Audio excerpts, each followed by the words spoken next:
Discover the incredible legacy of a family that shaped over 100 years of entertainment and Black artistry in America. From acting to directing to founding Los Angeles' only African-American professional theater company, our guest today has done it all. He has also added author to his list of titles with his latest book, The Family Business.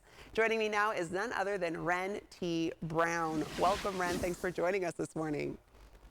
Thank you so very much for having me. I'm honored to be with you. We're honored to have you on our show. And with your list of titles that you've already achieved in your career, actor is another one. So tell us about your book. What is The Family Business? The Family Business is four generations of one family's theatrical odyssey. My grandfather, or both of my grandfathers, were in this industry. Both of my grandmothers were cotton club dancers. My great grandfather started it all. He was a musician who could take a job on 20 different instruments. And he had a theater company called the New Orleans Strutters in the aughts of the 20th century. And so when I founded the Ebony Repertory Theater in 2008, I felt that between the New Orleans Strutters and the Ebony Repertory Theater, that somewhere in between those bookends might be a book, might be a story. Yeah, and so tell us, how did that evolve? What inspired you to write this book right now? Well, I was preserving my family's archives and scanning things and preserving it for my children and for future generations, and going through and discovering things about my grandparents and my great grandfather that I never knew, discovering things about my father and certainly about myself. And so people always talk about research, but first there's the search and then the research. And it just was year after year of preserving these things, searching and finding things. And it just came time for me to put this together in book form. And I'm very, very proud of it from the perspective that every piece of sweat was worth it. And I mean, you are the fourth generation of your family to have a career in show business. So where did this showbiz bug begin for your family? Well, again, my great grandfather was born in 1872 in Thibodaux, Louisiana. He became the choir master early on at his AME church, and then he was a part of brass bands around Louisiana. And he taught his three children, Lester Young, Irma Young, and Lee Young, who was my beloved grandfather, to play music. And so that's how it got started on that side. My father's father began his career at his father's barbershop in Memphis, Tennessee, where he would shine shoes and tell stories and tell jokes, and he would sing little ditties. And he got taken on the road by a producer.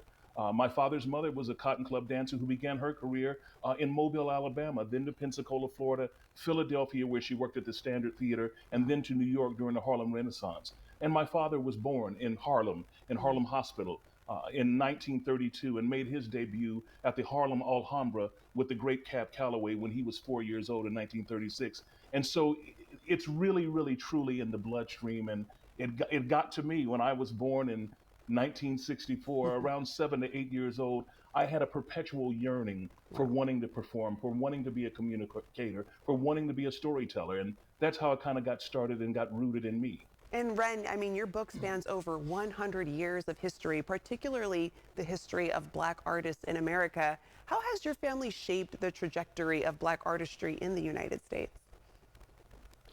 Well, I think the family has had a part in shaping the trajectory by the many firsts that were a part of their careers. They walked through the tall grass to make it better for those who came after them. My grandfather, Troy Brown Sr., he was at the London Palladium in 1933, this man who left Harlem to go to London as a cultural ambassador in 1933 during the height of the Depression. My paternal grandmother, she was a woman who came out of Mobile, Alabama at a terribly difficult time and found her way to be a part of Irving C. Miller's Brown Skin Models, and they toured this country widely. My grandfather, Lee Young Sr., was the first black staff musician in the history of Hollywood, Columbia Pictures, 1946. And again, my grandpa, Troy Brown, was the fifth black actor in Screen Actors Guild. So they paved the way for many of their generation and certainly those of my generation and before me even. And you continued that on. I mean, what inspires you to found Ebony Repertory Theater Los Angeles? Ebony Repertory Theater was founded out of necessity.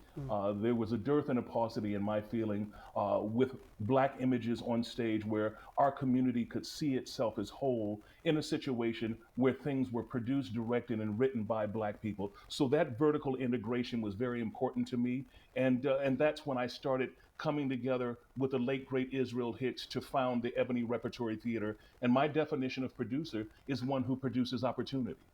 I love that. Well, you continue to produce opportunities. I'm going to let our viewers know where they can go for more information. But Wren T. Brown, thank you so much for joining us. You can get your own copy of The Family Business by visiting thefamilybusinessbook.com.